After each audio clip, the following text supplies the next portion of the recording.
जी sir. नमस्ते sir. Sir सबसे नमस्ते। पहले आपका स्वागत है प्रवीण जी। लता संस्थान के इस initiative empowering women building nation with Satish Kumar sir, जो कि फाउंडर हैं ऑफ एनजीओ श्रीमती दयावती सर्वजन हितैषी सेवा समिति के, जी। बिलाड़ी मुरादाबाद उत्तर प्रदेश में ये एनजीओ जी। लोकेटेड है।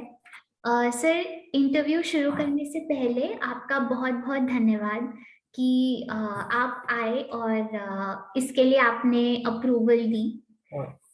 अ, तो सर सबसे पहले मेरा ये क्वेश्चन है आपसे कि आपकी जो लाइफ जर्नी रही है, जैसे आपका या तो पारिवारिक परिवेश रहा है और एजुकेशन पूरी रही है या प्रोफेशनल जर्नी जो पूरी रही है, तो उसके ऐसे कौन से एक्सपीरियंसेस रहे या क्या मोटिवेट किया उस पूरे जर्नी के दौरान कि आपने सोचा कि आप इस एनजीओ की आप शुरुआत करेंगे? मैडम, सबसे पहले तो आपका धन्यवाद कि आपने मुझे इसके लिए अवसर प्रदान किया। जी सर। और मेरा नाम सतीश कुमार है और मैं श्रीमती दयावती सर्जन हिताय सेवा समिति में प्रबंधक हूँ। अच्छा सर। और मेरा जन्म 29 मई सन 1972 को हुआ था। मेरे फादर एक जूनियर हाई स्कूल में हेडमास्टर रहे हैं और मेरी जो माता जी हैं वो हाउस वाइफ है। मैं एक छोटे से गांव जिसका नाम है चकलादपुर, ये रामपुर डिस्ट्रिक्ट और मुरादाबाद डिस्ट्रिक्ट के बॉर्डर पर पड़ता है। तो प्राइमरी एजुकेशन मेरी वहाँ पर हुई 1 से लेके 5 तक। मेरे गांव से 2 किलोमीटर दूर एक गांव पड़ता है मुरादाबाद डिस्ट्रिक्ट में उदमा वाला, वहाँ पर प्राइमरी स्कूल था। तो मैं वहाँ पर पढ़ने जाता था। कोई साधन नहीं था, कोई पक्की सड़क नहीं थी, कच्चा था वहाँ से, और हम लोग पैदल ही वहाँ जाते थे। उसके बाद जब 5वीं क्लास पास की तो 6th क्लास में मैं बिलारी आया पिताजी के पास, क्योंकि वो बिलारी के पास में जरगांव है, वहाँ पर हेडमास्टर है। तो उस समय जूनियर हाई स्कूल बिलारी में मैंने एडमिशन लिया। और मेरे गांव से जब हम यहाँ आते थे बिलारी, तो लगभग 8 किलोमीटर रेलवे स्टेशन है रोशनपुर, वहां तक हमें पैदल आना पड़ता था। और कोई सड़क नहीं थी, कच्चा रास्ता था। कई बार उसमें बरसात के दिनों में काफी दिक्कत होती थी, पानी वानी भर जाता था। तो इस तरह से वहां से निकल करके बिलारी आया। 6th क्लास से लेकर के 8th क्लास तक जूनियर हाई स्कूल में पढ़ा। उस समय डिस्ट्रिक्ट लेवल पे परीक्षा होती थी, मैं अपने स्कूल का टॉपर रहा था। उस समय बिलारी में एक ही इंटर कॉलेज था, तो मुझे नहीं पता था कि साइंस साइड क्या होती है, आर्ट साइड क्या होती है। तो लोगों के से सुना, तो उन्होंने साइंस साइड के लिए कहा कि बहुत कठिन है, लेकिन मैंने उस पर ध्यान न दे करके साइंस साइड को चुना। और हाई स्कूल मैंने 1987 में R inter college, Ramratan inter college है बिलारी में, वहां से किया। उसके बाद 12th मैंने पारकर इंटर कॉलेज मुरादाबाद से किया था। बीएससी हिंदू कॉलेज मुरादाबाद से की थी। एमएससी हिंदू कॉलेज मुरादाबाद से किया मैंने मैथमेटिक्स से। और बीएड किया था मैंने वर्धमान कॉलेज बिजनौर से। उस समय बीएड करना अपने आप में एक टेढ़ी कीर्ति, क्योंकि उसकी जो परीक्षा थी इस तरह से होती थी जैसे आज पीएससी एसपी होती है। तो मेरा उसमें सिलेक्शन हुआ, बीएड करने चला गया। उससे पहले मैं कंपटीशन की तैयारी कर रहा था, तो शुरुआत में ही मेरा बीएड में सिलेक्शन हो गया। पिताजी चाहते थे मेरे कि मैं एक टीचर बनूं। तो इस तरह से मेरी एजुकेशन रही। मैं 1999 में बिलारी से 7-8 किलोमीटर दूर है अमरपुर काशी, वहां पर कृषि औद्योगिक इंटर कॉलेज है, वहां मैं गया और वहां से मैंने अपनी एजुकेशन, जो टीचिंग का प्रोफेशन था, वहां से शुरू किया।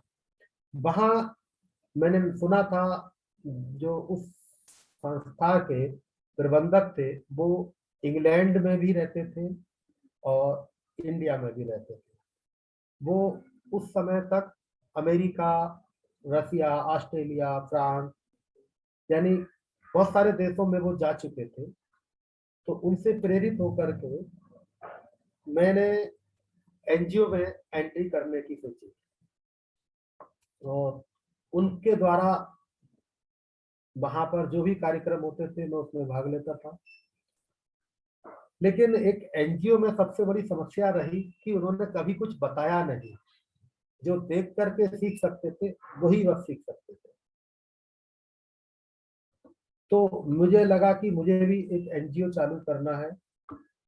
मैंने देखता था लोगों की बहुत सारी दिक्कतें हैं, तो उन दिक्कतों को देखते हुए मैंने 2008 में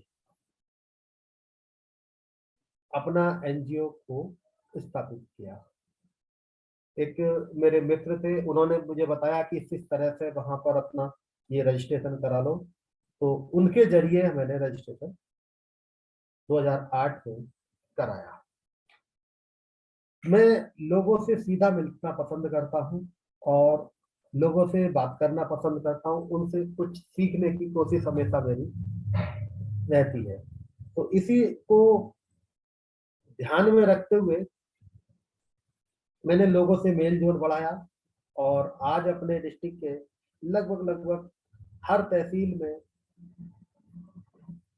2-4 सौ नहीं, 2-4 हजार लोग जानते होंगे।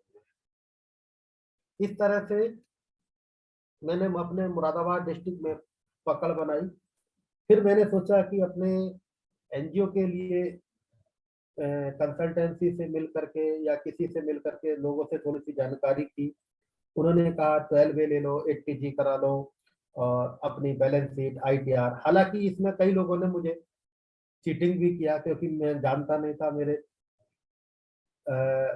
जो बिना जानकारी के जिसने जैसे कह दिया मैं वैसे चला।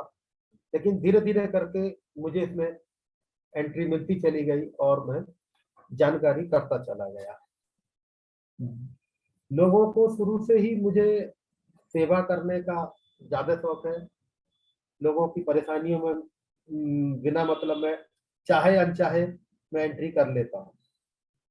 कई बार मुझे इसमें दिक्कत भी होती है, लेकिन स्वभाव ऐसा बन गया कि दूसरों की मदद करने में खुशी मिलती है, इसलिए कई बार मैं अपने आप पीछे रह जाता हूँ। ये थोड़ी सी बैकग्राउंड है। सर, जैसे आपने बताया अपने बचपन के बारे में, तो जो मुझे जितना लगा कि जैसे आपने जो सिचुएशंस देखी अपने बचपन में कि हाँ, पैदल जाना है स्कूल, और शायद अगर पक्की सड़क होती तो अलग बात होती, शायद साइकिल से चले हाँ, जाते, या जिस भी तरीके की कंडीशन है, तो शायद वो आपको मोटिवेट किया कि आपने सोचा कि और लोगों को इस ऐसी कठिनाइयों का सामना ना करना पड़े, तो आप उसी जर्नी में फिर शुरू हाँ। हो गए सर। जी। तो सर। मेरी माता भी जी ज्यादा पढ़ी लिखी नहीं थी, जी। जी लेकिन उन्होंने जितना वो जो जानती थी, जितना उन्होंने केवल ये कहा कि पढ़ो पढ़ो पढ़ो, और इसी तरह से वो बैठा देते थे। और आज हम जो कुछ हैं वो इसी बात, उन्हीं की देन है। उन्होंने बहुत मेहनत की अपने जीवन में, पिताजी ने और माता जी ने। तो सारा श्रेय तो उन्हीं को जाता है। बिल्कुल सर। तो सर, जैसे मैंने जितना भी आपके एनजीओ के बारे में जाना है, तो आपके फोकस एरियाज रहे हैं हेल्थ, एजुकेशन और एनवायरनमेंट।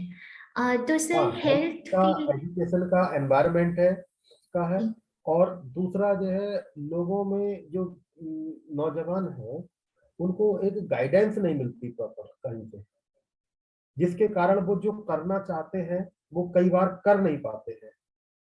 तो मेरा प्रयास है कि अलग अलग जगह हम कुछ ऐसे काउंसलिंग सेंटर खोलें, जिससे कि बच्चे वहां जाकर के अपनी समस्या या अपनी रुचि के अनुसार कि क्या उनको करना है, वो हम उनको सही जानकारी उपलब्ध करा सकें।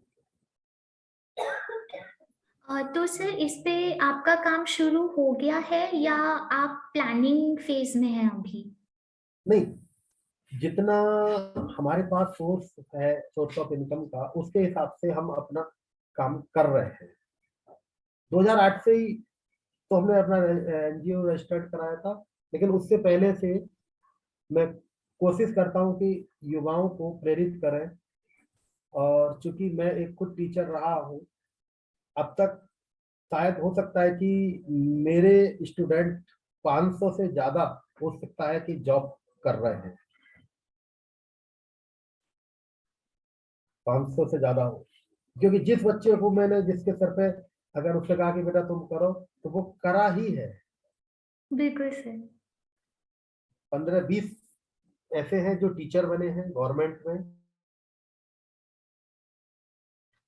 और कुछ पीडब्ल्यूडी में, रेलवे में भी है, पुलिस में भी है।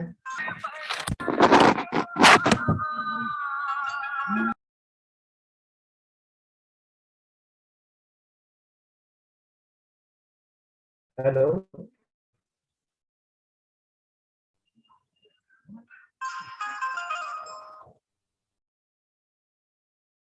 सर तो मैं आपसे ये पूछना चाहती थी कि जिस तरह से आपने हेल्थ के फील्ड में काम किया है कि आप जितने कितने सारे पेशेंट्स के साथ आप जुड़े हैं और उनका इलाज आपने या तो मुफ्त हुआ है या मिनिमम से मिनिमम कॉस्ट पे हुआ है। तो सर जिस हम संस्था से मैंने शुरुआत की थी, जी सर इसी जर्नी के बारे में कि इसी जर्नी आपका में, ये तो कैसे रहता है। जी सर। वहां पर आई कैंप लगता था हर साल, जो फ्री ऑफ कॉस्ट होता था। तो उस आई कैंप में जो भी मुझे जहां कहीं भी मिला, मैंने उसको बताया कि आप हमारे यहाँ आइए और यहाँ आकर के अपने आंखों का की जांच कराइए, और अगर आपकी आंखें बनने की स्थिति में है तो उनको फ्री में बनवाया जाएगा। तो इस तरह से हर साल 10, 15, 20 जो है आंखें बन रही है बच्चे। और कुछ अब जब से मैंने अपना एनजीओ करा है, मैं जब फील्ड में जाता हूँ तो जो मुझे मिला उसको मैंने समझाया, बताया कि आप यहाँ जाइए और यहाँ से हमारा नाम लीजिए और आपकी आंख बन जाएगी। तो हम उनका बहुत थोड़ा सा खर्चा होता है आने जाने का, बाकी आंख उनकी फ्री बन जाती है। तो इस तरह से हम काफी लोगों की आंखें बनवा सक चुके हैं। और जो इस तरह के पेशेंट हैं, जैसे मान लीजिए अभी मोदी सरकार ने, गवर्नमेंट ऑफ इंडिया ने जो आयुष्मान कार्ड बनाया है, उसके बारे में लोगों को बताते हैं। तो ऐसे 6-7 मरीज हैं अब तक, जिनको हम उस कार्ड उनका नहीं था, और हमने उनको कार्ड मिल करके, कार्ड बनवा करके उनका फ्री में इलाज करवाया है। जॉली ग्रांट में भेजा है 3-4 पेशेंट को, और कुछ रिलेशन में है और कुछ जो है जो अनजान है उनके लिए। तो काफी लोगों को हमने इस तरह से हेल्थ में फ्री में वो कराया है इलाज। और जिनको जानकारी नहीं है कि हम कहाँ करें, जैसे हमने चंडीगढ़ भेजा पीजीआई, जॉली ग्रांट ने भेजा, मुरादाबाद में टीएमयू है एक हॉस्पिटल, यहाँ पर, वहां पर लोग को बारे में बताया कि वहां पर जाइए, फ्री में इलाज होता है वहां पर, केवल दवाइयाँ लेनी होती हैं, और अगर आयुष्मान कार्ड है तो वो भी नहीं ले। इस तरह से हम लोगों को बताते हैं, समझाते हैं।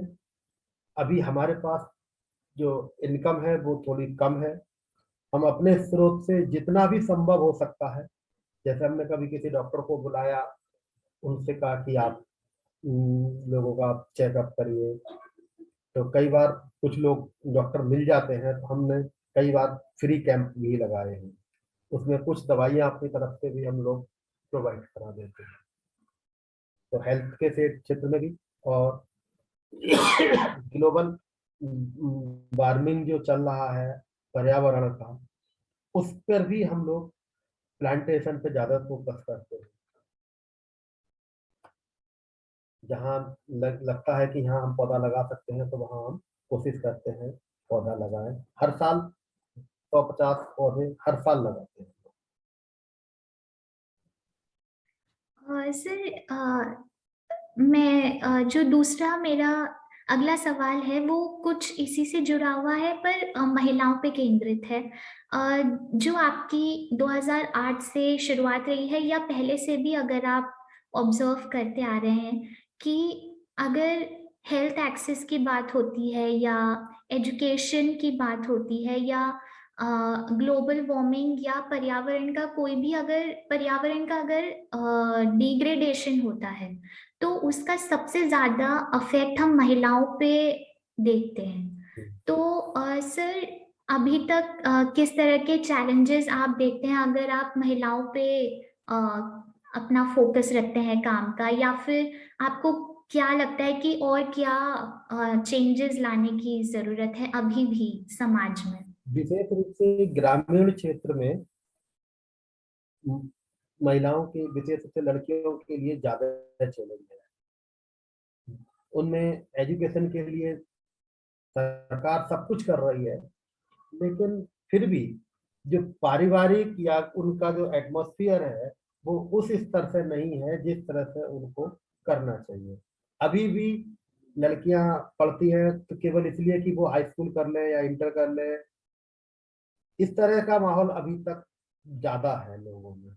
हमारा जो प्रयास रहता है वो ये रहता है कि इससे ऊपर उठ करके कुछ अपने जीवन में कुछ नया करें, जिससे अपनी जो आजीविका है वो अच्छी चले, और अपना जो पारिवारिक की जो आर्थिक स्थिति है वो भी सुदृढ़ हो।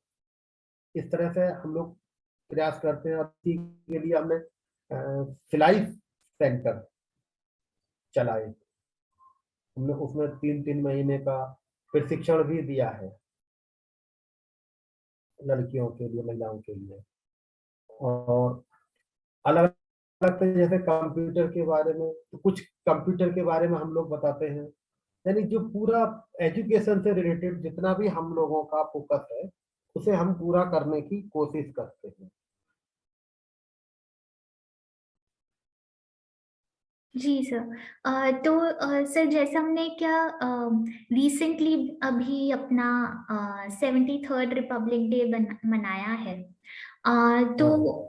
उसके उपलक्ष्य में सर मैं ये पूछना चाहती हूँ कि अगर हम, जैसे हम जैसी बहुत सारी एनजीओज हैं जो यूथ के एम्पावरमेंट के लिए काम करती हैं, महिलाओं के एम्पावरमेंट के लिए काम करती हैं, तो हम ऐसा क्या या किस तरीके का बदलाव आ सकता है कि भारत एक नई ग्रोथ करे, डेवलपमेंट करे? क्योंकि आजकल हम ये भी बहुत सुन रहे हैं कि आज के आने वाले 50 साल भारत के हैं, तो यूथ और महिलाओं को आगे लाने से हम क्या बेहतर चेंजेस ला सकते हैं सर?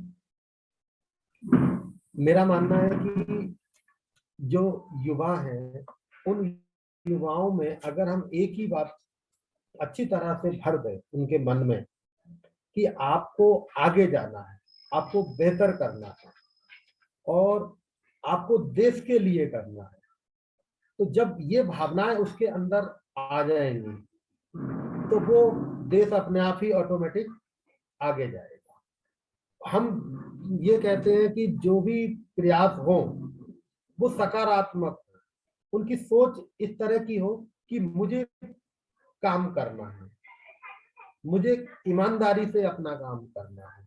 और अगर वो इस तरह की सोच रखेगा तो जब सभी लोग इस तरह के हो जाएंगे तो देश अपने आप आगे जाएगा। लेकिन अगर केवल इस तरह से, जैसे हम देखते हैं अपने आसपास का माहौल कि बीए में एडमिशन ले लिया, डिग्री कॉलेज में कभी क्लास नहीं लगती, वो चीज खराब है। या बहुत सारे स्कूल ऐसे हैं जिनमें वो ये कहते हैं कि आ जाओ डिप्लोमा ले जाओ, तो खाली डिप्लोमा लेने से कुछ नहीं होगा। वो जो भी ले, वो हुनर उसके पास आना चाहिए।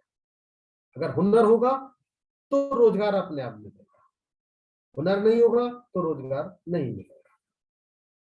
अभी जो इस समय जो सरकार ने या जो भी परिस्थितियां स्कूल वालों ने इस तरह से पैदा की है कि वो बच्चों को पास कर दे, तो पास करने से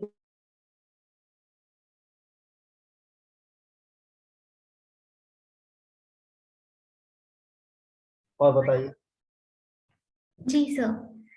सर, आपने बिल्कुल सही कहा कि केवल यूथ में अगर मोटिवेशन होगा, केवल उससे भी नहीं होगा। हमारा पूरा सिस्टम अगर थोड़ा सपोर्टिव बनेगा, तो वो बात आ पाएगी जो हम अपने भारत के लिए सोचते हैं। और इसी तरह से शायद महिलाओं के लिए भी, जिस तरह से हाँ, आप विमेन एम्पावरमेंट, उनको इकोनॉमिकली इंडिपेंडेंट जैसे आप बनाने की आपकी कोशिश है, तो उसके पीछे भी सर यही शायद आपका विचार है कि अगर महिलाएं इकोनॉमिकली इंडिपेंडेंट होंगी तभी एक्चुअल ग्रोथ जो चाहिए भारत को वो मिल वो मिल पाएगी। जाएगी। जी। जी सर। सर, यहाँ तक हमारा आपने इंटरव्यू दिया, हमारे लिए समय निकाला, और उसके लिए आपका बहुत बहुत धन्यवाद सर। आप कुछ कहना चाहेंगे? क्या कोई भी आपका लास्ट मैसेज जो आप देखना चाहते हैं, आपका विजन है, या आप अपनी एनजीओ के थ्रू पूरा करना चाहते हैं? मैं युवाओं से यही बात कहना चाहूंगा कि वो जो भी काम करे वो पूरे मन से करे, पूरी लगनता से करे, उसमें अपने आप को जितना भी उसमें एक्सपर्ट बन सकते हैं उतना एक्सपर्ट बने, आपको सफलता मिलेगी। और अगर आप केवल डिग्रियों से कुछ नहीं होता, डिग्रियां एक थोड़ा सा गैप को तो भर सकती है, डिग्री लेने का मतलब नॉलेज नहीं, नॉलेज प्राप्त करना जरूरी है। आपको नॉलेज होगी, हर व्यक्ति आपको पूछेगा। अगर नॉलेज नहीं होगी तो आप कितनी भी डिग्री ले जाओ, कोई फायदा नहीं। इसलिए युवाओं से मेरा यही कहना है कि वो अपने नॉलेज को उच्च लेवल पर ले जाएं, जिस काम को भी करें पूरी मन से करें, पूरी निष्ठा से करें। और जब ऐसा करेंगे तो आपको उसका स्वाभाविक परिणाम अच्छा मिलेगा। और जब व्यक्ति का अच्छा परिणाम मिलेगा तो देश अपने आप आगे जाएगा, बिल्कुल। मेरा मानना है। बिल्कुल सर, बिल्कुल सही सर। इसी के साथ मैं आपका वापस धन्यवाद करती हूँ सर कि आपने हमारे लिए समय निकाला इस इंटरव्यू के लिए। बहुत बहुत धन्यवाद सर। नमस्कार, बहुत बहुत धन्यवाद आपका, आपने अपना समय हमें दिया। Thank you sir. ओके।